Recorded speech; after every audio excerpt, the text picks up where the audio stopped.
नमस्कार। आज हम बात कर रहे हैं मिडल ईस्ट में छिड़े एक ऐसे बड़े सैन्य संघर्ष की जिसने सच में पूरी दुनिया को हिलाकर रख दिया है।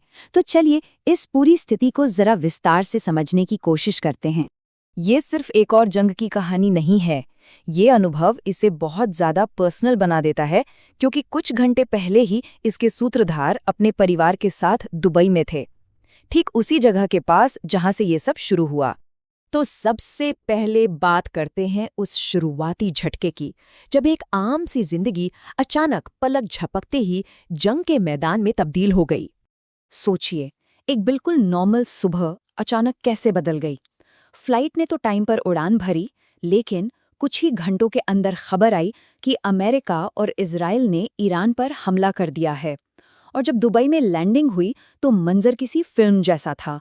एयरपोर्ट पर धुआं ही धुआं, सारी फ्लाइट्स कैंसल्ड और दुनिया की सबसे ऊंची बिल्डिंग बुर्ज खलीफा के पास आसमान में ड्रोन को मार गिराया जा रहा था। इस पूरी अफरा तफरी के बीच यूएई का एयर डिफेंस सिस्टम एक दीवार की तरह खड़ा था।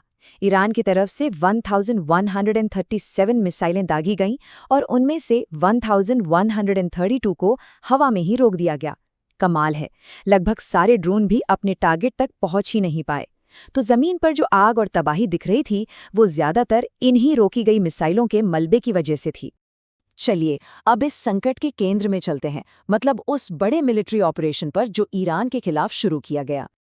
अमेरिका और इजराइल के इस जॉइंट अटैक को नाम दिया गया है ऑपरेशन एपिक फ्यूरी। और अमेरिकी अधिकारियों के मुताबिक ये कोई एक दिन का हमला नहीं है, ये तो कई दिनों तक चलने वाला है। ये हमला पूरे ईरान में फैला हुआ था। तेहरान, इस्फहान, कोम और करमानशाह, इन जैसे बड़े शहरों पर बमबारी की गई। इससे अंदाजा लगता है कि ये ऑपरेशन कितने बड़े लेवल पर था।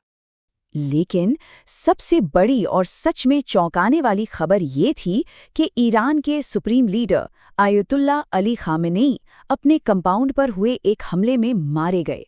और इस खबर की पुष्टि किसी और ने नहीं, बल्कि खुद ईरान के सरकारी टीवी ने की।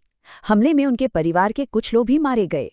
इस खबर पर तेहरान की सड़कों पर जो रिएक्शन था, वो पूरी तरह से बटा हुआ था। एक तरफ कुछ लोग जश्न मना रहे थे, तो दूसरी तरफ बहुत से लोग गम में डूबे थे, जो दिखाता है कि देश के अंदर कितना गहरा बंटवारा है। ईरान पर हमले के फौरन बाद ये संघर्ष और भी ज्यादा बढ़ गया। ईरान ने एक जबरदस्त जवाबी कार्रवाई शुरू की, जिसने पूरी खाड़ी को अपनी आग की लपेटों में ले लिया। ईरान ने अपने जवाबी हमले को नाम दिया ऑपरेशन ट्रू प्रॉमिस 4।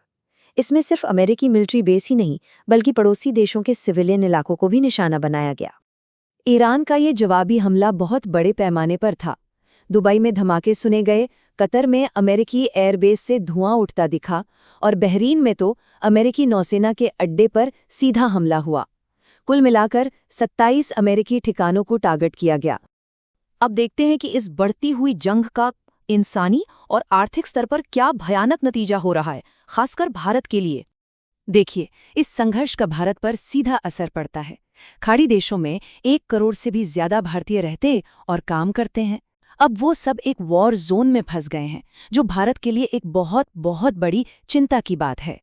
और आर्थिक मोर्चे पर भारत के लिए ये किसी बुरे सपने जैसा है। देखिए, होर्मुज जलडमरू मध्य, ये दुनिया का सबसे जरूरी तेल का रास्ता है। अगर ईरान इसे बंद कर देता है तो भारत की लगभग आधी तेल सप्लाई बस यूं ही ठप हो जाएगी। इसका मतलब है पेट्रोल डीजल के दाम आसमान छुएंगे और महंगाई बेकाबू हो जाएगी। इसी बीच भारत में एक सियासी बहस भी छिड़ गई है। हमले से ठीक 2 दिन पहले प्रधानमंत्री मोदी इजराइल गए थे, तो अब इस दौरे की टाइमिंग को लेकर सवाल उठाए जा रहे हैं और इस पर चर्चा हो रही है कि क्या इसका भारत की स्थिति पर कोई असर पड़ा है। इस पूरे संघर्ष का सबसे दिल दहला देने वाला पहलू है इंसानी जानों का नुकसान। ईरान के मिनाब शहर में लड़कियों के एक प्राइमरी स्कूल पर हमला हुआ और उसमें कम से कम 100 बच्चों की जान चली गई। ये हमला दिन के वक्त हुआ, जब स्कूल बच्चों से भरा हुआ था। और ठीक इसी दौरान इजराइल के एक ऑफिशियल अकाउंट से ये ट्वीट आता है, जिसमें लिखा था, इजराइल को अपनी रक्षा करने का अधिकार है। आखिर में चलिए जरा इतिहास को देखते हैं और ये सवाल पूछते हैं कि क्या बाहर से किया गया हस्तक्षेप आखिर में शांति लाता है या और ज्यादा तबाही। जंग तक पहुंचने का ये रास्ता बहुत तेजी से तय हुआ। दिसंबर में ईरान में विरोध प्रदर्शन शुरू हुए। जनवरी में सरकार ने बेरहमी से उन्हें कुचल दिया।